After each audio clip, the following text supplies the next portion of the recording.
So up until now, we were discussing the general representation of a circle, right? Various ways to represent a circle or come up with an equation to represent a circle.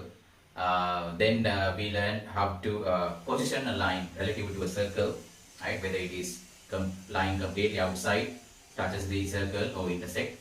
And also we studied how to position a point relative to the circle, whether it is lying outside completely on the circle or inside the circle.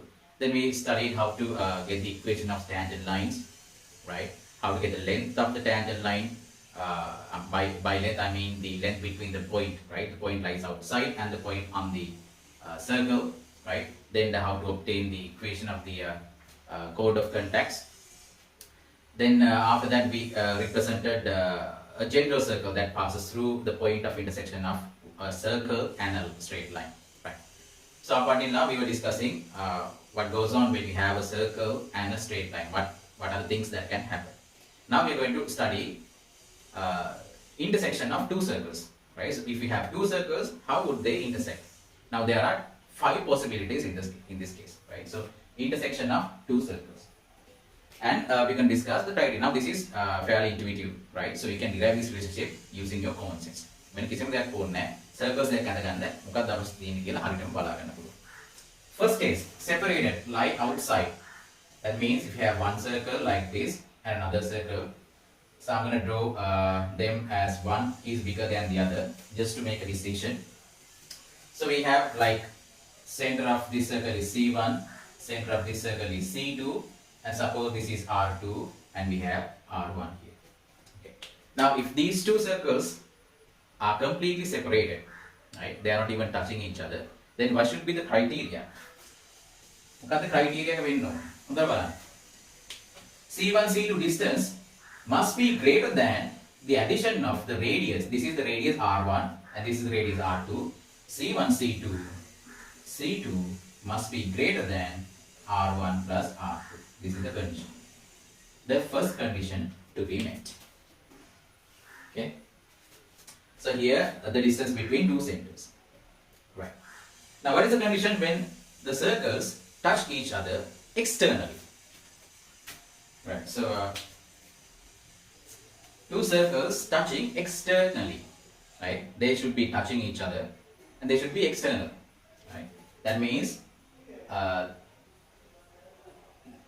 this circle may not be inside the circle, inside this circle, right? So they are completely outside, but they are touching at just one point. So no one circle encloses the other. This is called externally touching. So what should be the criteria? Now pause the video here and guess what should be the criteria. It's fairly intuitive. So you can see that this is R1, this is R2, and it must be equal to the distance C1 and C2. Right? So the criteria being C1 and C2 must be equal to R1 plus R2. This is the criteria. Now here's the thing, how do you know?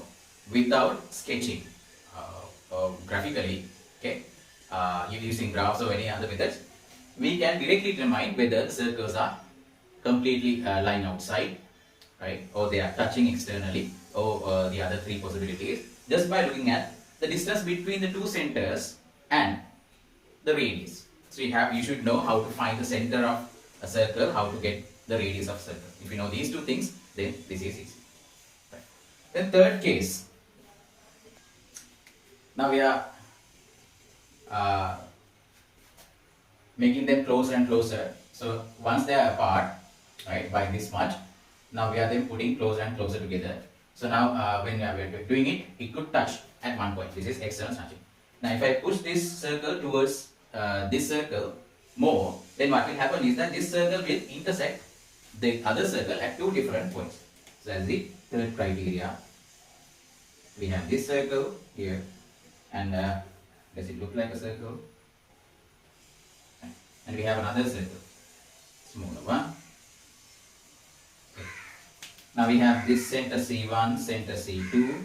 Let's draw a line, and we have R2 and we have R1. So notice here, this is R1 and this is R2 and C1, C2. What is the criteria? Can you think?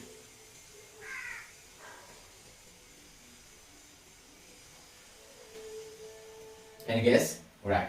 Now obviously C1, C2 distance, C1, C2 must be less than the addition of this R1 and R2. Addition of R1 and R2 must be less than the addition, obviously. That is true. So මේක වුණාම මෙහෙමනේ C1 and C2 distance එක 0 වෙන්නත් පුළුවන්. 0 වුණත් මේක true වෙනවා. C1 C2 distance එක. So මෙතන තව bound වෙලා නැහැ. Because we have two other possibilities to go. To bound this, we have a lower bound which says it must be greater than the difference of R1 and R2.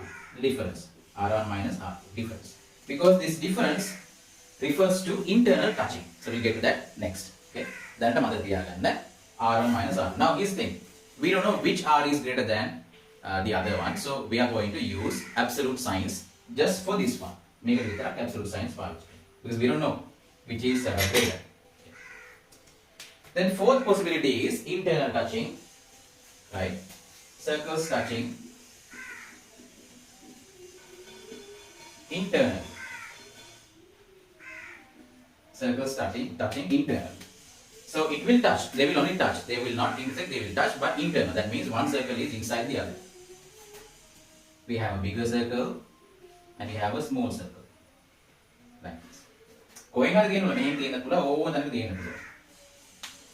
Okay, suppose we have C1 and C2, R2 and R1.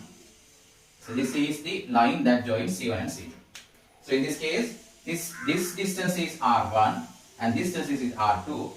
So when you deduct R2 from R1, you get C1 and C2. If they were to internally touch each other, then C1, C2 distance must be equal to the difference. Must be equal to the difference of the corresponding radii, but we have to use modulus sign for the absolute signs because we don't know which is greater. Right.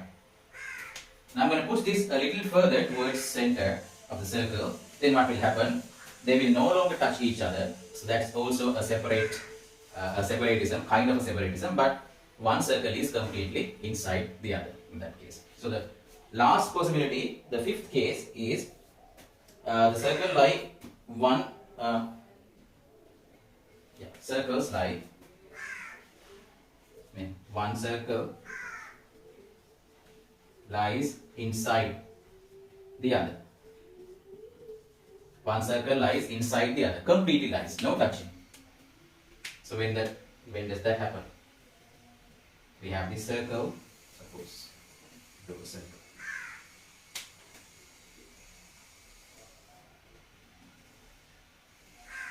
And another one which is not touching, we have C1, C2, R2, R1. So C1, C2 lines is this. Now you can see that this is not touching. So if you take the difference between R1 and R2, difference of R1 and R2, and there's extra, right? There's extra got to be filled, which means they will, one circle will completely lie inside the other circle. When this is true, C1, C2 is less than the difference of the radius. But we have to use absolute sign. So these are the conditions to be met.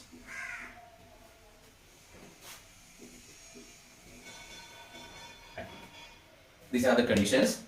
Now, if you want to know whether the two given circles, they lie completely outside of each other, then you just have to find first you find the centers and radius corresponding to each circle, then find the distance between two centers, right? Then you can see which condition satisfies. So depending on which condition satisfies, you can refer to one of these 5 cases. So only one of these 5 cases will be satisfied. So let's look at just one example, right? Right. So I made a slight change to to these two equations, so that this would be easy to solve. Okay. Now coming on the intersection of the following two circles. So S sub 1 is this, x squared plus y squared minus 6x plus 2y minus 6 equals 0, and S2 being x squared plus y squared plus 4x plus 4y plus 4 equals 0. Now I get two circles.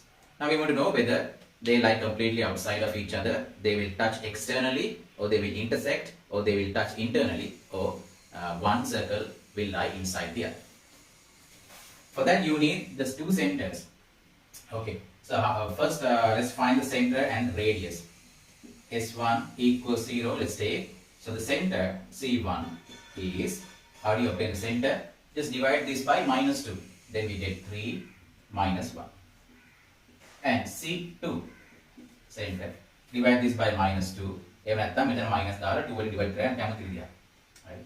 Minus 2 comma minus 2. These are the two centers. What about the radius? R. Sorry, just S1. So the corresponding radius is R1 equals square root of G squared plus F squared minus C. So what is G in this case? So we need G squared, so we can 3 squared plus minus 1 squared, that is just 1 squared, minus 6. This is square root of 16, square root of 16 is 4. Then we take S2 equals 0. Center of that circle is, you divide by minus 2, then radius. Make radius G squared plus F squared. Negative the positive numerical value consider. So 2 squared is 4 plus 2 squared is 4. Right, 2 squared plus 2 squared minus 4. So what do you get? 4 plus 4 is 8, 8 minus 4 is 4, root of 4 is 2. On the radius. මම මෙතන පොඩි slide changes කරේ මේක හරියටම square root එක වැඩි ගාන out කරගන්න ඕනේ නැහැ මුලින්ම. මොකද idea එකයි මෙතනදී ගන්න ඕන. Then let's compare. Now let's take C1 C2 distance. C1 C2 distance is the distance between these two coordinates. You take the square root and we get 3 minus 2 squared plus minus 1 minus 2 square. So what do you get? This is 5 squared.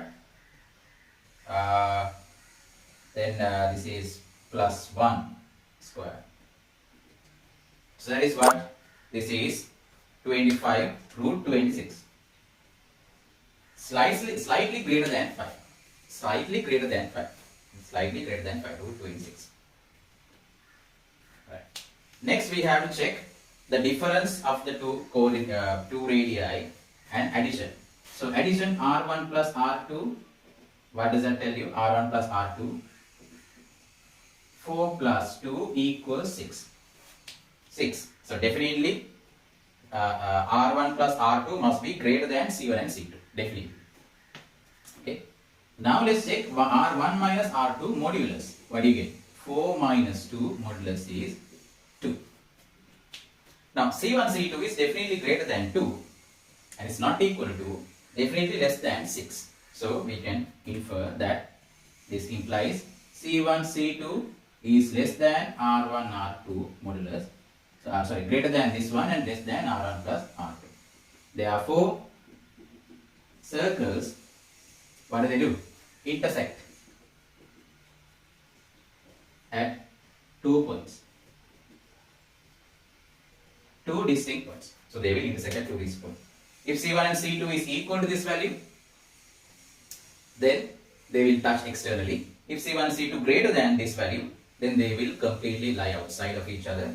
If they are equal to this value, they will touch internally. If they are less than this value, one will lie inside the other circle. Now here we have this value. So this means the two circles will intersect. So it's a situation like this. Okay. Right, so thank you for watching.